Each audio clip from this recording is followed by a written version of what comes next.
it is deceitful to tell the Kenyan public that Azimio does not exist as a coalition.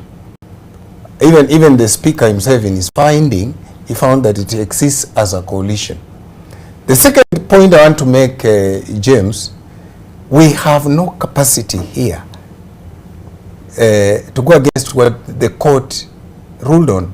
The law that was passed in Parliament, under whatever circumstances the KJ is trying to describe, has been upheld by a constitutional court, it is a high court.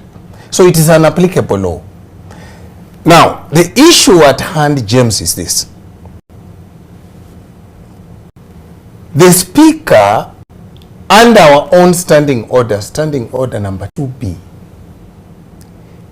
gives a way on how to determine the majority or minority. All we needed is the clerk to write to the Register of Political Parties, who is the custodian of all agreements, coalition agreements, and who is the regulator of political parties, which indeed he did. What the clerk did was she wrote the letter and she got a response. What was the response? The response clearly indicated Azimio coalition was the majority. Now, the issue that arose here was where the Speaker invited people on the floor of the House,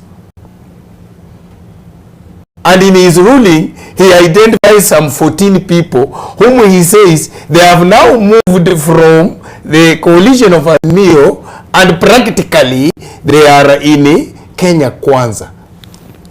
Three mistakes in two mistakes in this.